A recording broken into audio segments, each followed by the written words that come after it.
Halo warga intelektual sekalian. Guys, banyak warga Konoha itu membenci Israel. Bahkan kita tidak punya hubungan diplomasi terhadap Israel. Tapi di Bali ada ribuan orang Israel liburan, guys.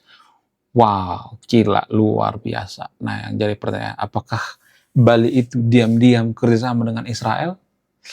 Bagaimana fakta yang sebenarnya? Kenapa kok bisa ada bule Israel liburan ke Bali?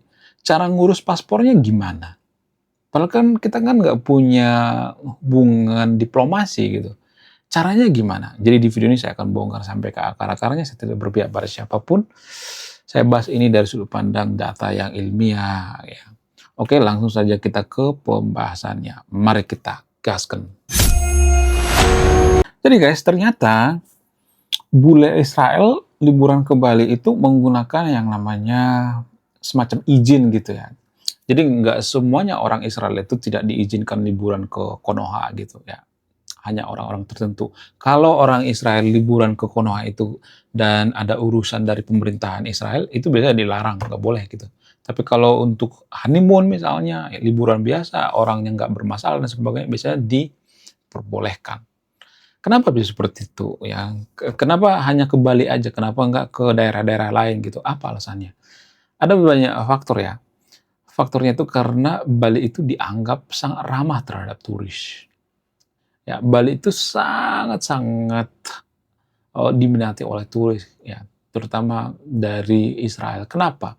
Karena Israel berpikir bahwa orang-orang Bali itu welcome banget ya, kemudian nggak semuanya tapi disclaimer on ya. Kemudian taat dalam beragama gitu. Bahkan orang-orang bule Israel itu mereka mempelajari agama yang ada di Bali gitu ya, Hindu Bali secara diam-diam gitu ya. Mereka mengamati orang-orang Israel itu kan sangat-sangat tinggi ya SDM-nya. Mereka mengamati ya, memperhatikan gitu ya. Kemudian selain itu karena dipengaruhi oleh orang Bali itu sebenarnya orang Bali itu kan kalau saya perhatikan itu kan sangat berbudi pekerti luhur ya. Nggak semuanya tapi disclaimer ya, tapi rata-rata seperti itu. Makanya di Bali itu kalau kita punya sepeda motor itu kuncinya itu nggak pernah disimpan, walaupun sekarang banyak pencurian ya. Karena apa? Karena saling percaya satu sama lain gitu. Kenapa orang Bali itu saling percaya satu sama lain? Apakah yang dipengaruhi oleh agama? Yes, dipengaruhi oleh agama. Makanya saya sering bahas agama itu karena agama itu mempengaruhi ya.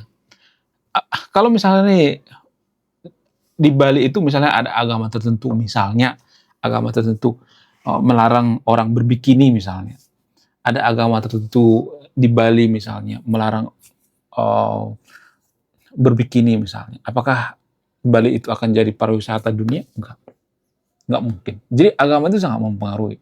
Agama yang mempengaruhi kemajuan suatu bangsa. Berkali-kali saya mengatakan seperti itu, pasti banyak nanti yang menentang gitu. Kenapa agama itu mempengaruhi kemajuan suatu bangsa? Karena banyak keputusan kita, banyak keputusan masyarakat, keputusan pemerintah, keputusan semuanya berdasarkan aturan agama. Ya, kalau misalnya ada agama tertentu melarang berbikini misalnya, nanti kamu masuk neraka misalnya, kalau berbikini gitu, kamu nggak masuk surga gitu, itu melanggar agama misalnya. Apakah itu akan bisa menjadikan Bali jadi pariwisata dunia? Nggak bisa, karena larangan agama. Agama itu sangat mempengaruhi. Jadi salah pilih agama, maka nasib kita akan dipertaruhkan. Salah memilih agama mayoritas, nasib kita akan dipertaruhkan. Salah memilih agama di suatu provinsi, nasib kita akan dipertaruhkan. Kenapa kalau ada truk terguling di Bali itu, orang Bali tidak ngambil gitu? Apa alasannya? Karena karma. Mereka takut dengan karma. Ya, itu mempengaruhi guys. Agama sangat mempengaruhi. Ya, walaupun nggak 100% ya.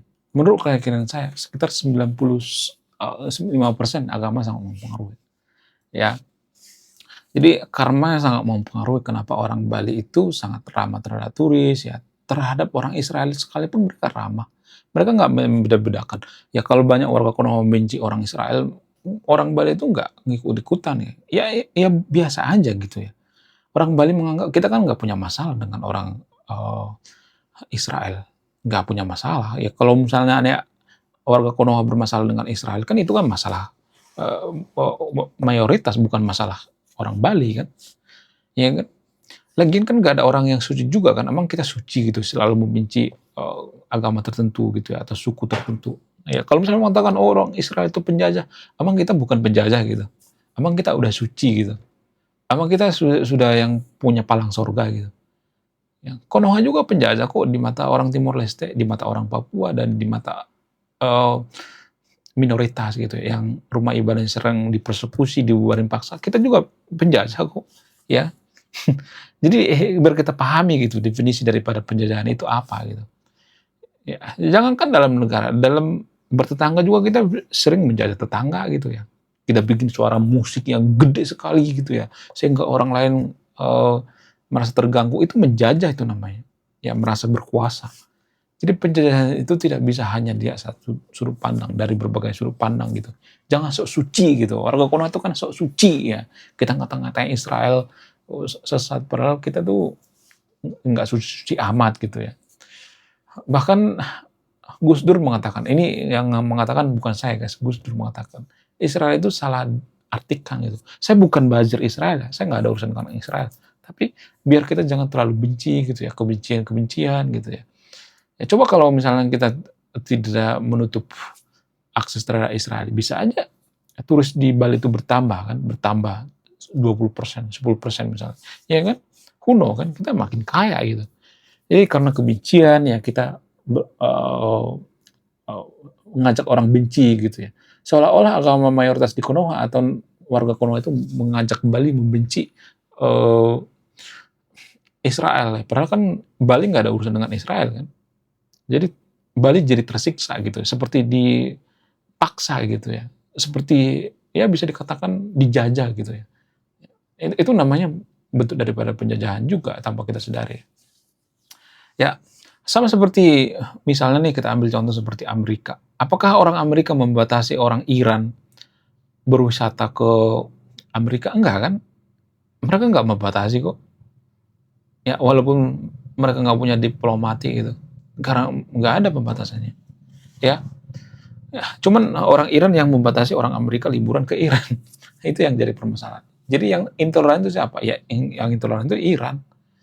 Jadi jangan intoleran, kita ngata-ngatain orang lain intoleran, tapi kita juga intoleran. Itu namanya kurang berkesadaran. Ya, orang Bali itu bekerjasama dengan uh, orang-orang Israel gitu ya. Maksudnya bekerjasama dalam pariwisata ya, bukan bekerjasama dari pemerintah, tapi bekerjasama kalau orang Israel itu atau bule Israel itu datang ke Bali, mereka melayani gitu ya. Ya walaupun ya ini kritikan saya sama orang-orang Bali ya. Saya tidak hanya mengglorifikasi orang-orang Bali, saya juga mengkritik ya. Boleh dong saya mengkritik ya. Masa saya cuman memuja-muji gitu, jangan anti kritik dong ya. Jadi ada prinsip yang mengatakan atau ada argumentasi yang mengatakan orang Bali itu hanya baik sama orang negara luar gitu. Orang Bali itu hanya baik sama turis-turis bule gitu. Tapi kalau lokal mereka nggak terlalu katanya. Katanya gitu ya. Katanya, dugaannya seperti itu. Ini dugaannya guys ya, jangan langsung emosi ya. Nah jadi pertanyaan, kenapa bisa seperti itu? Saya juga memahami ya, gini ya. Saya punya teman kerja di perhotelan ya. Jadi teman saya ini selalu cerita, kenapa kalau orang lokal nginap itu nyusahin gitu, tapi kalau orang luar itu nggak terlalu gitu. Ya saya memahami itu ya, saya memahami gitu. Kenapa bisa seperti itu? Ada alasannya ya sebenarnya. Orang bule itu royal misalnya, nggak semuanya tapi ada juga orang bule kere gitu ya. Biasanya seperti royal gitu. Sehingga orang-orang Bali itu lebih fokus pada orang-orang bule gitu daripada melayani uh, wisata lokal ya. Ya tapi itu juga nggak bagus ya guys ya. Agama juga mengajarkan kita supaya berbuat baik ke semua orang kan. Bukan pada yang hidungnya mancung, yang rambutnya pirang, bukan seperti itu kan. Ya menurut kalian gimana? Coba tulis di komentar ya. Kemudian apakah Israel itu bekerja sama dengan Bali secara diam-diam? Enggak guys. Mereka bekerja sama bukan dari pemerintah ya, tapi ketika orang uh, uh, Israel itu pergi ke Bali, mereka dilayani dengan baik gitu. Bahkan dulu katanya ya pertandingan sepak bola itu pengen diadakan di Bali ya, berapa itu lupa saya. Tapi ada kelompok Israel atau pesepak bola Israel digagalkan juga ya. Bahkan gubernur Bali juga ikut-ikutan gitu ya. Saya nggak tahu apakah dipengaruhi oleh partai atau tidak, ya kan? Itu yang jadi permasalahan. Ya, menurut kalian gimana? Coba tulis di komentar ya. Saya tidak mengatakan bahwa Bali itu bekerja sama dengan Israel ya. Saya tidak mengatakan seperti itu ya. Beda kalau Timur Leste memang terang-terang bekerja sama. Ya. Kemudian ada yang mengatakan bahwa Bali itu lebih baik otsus aja atau otonomi khusus atau provinsi istimewa gitu ya. Ya, biar bisa bekerja sama dengan negara lain yang dia benci dengan warga Konoha. Apakah ini usulan baik atau tidak? Apakah orang Bali itu lebih suka otsus, provinsi istimewa, atau minta merdeka? Saya cuma bertanya ya, saya tidak mengatakan Bali itu minta merdeka, saya cuma bertanya. Menurut kalian gimana? Coba tulis di komentar ya. Sekian video ini, saya Warga Intelektual, salam rasional.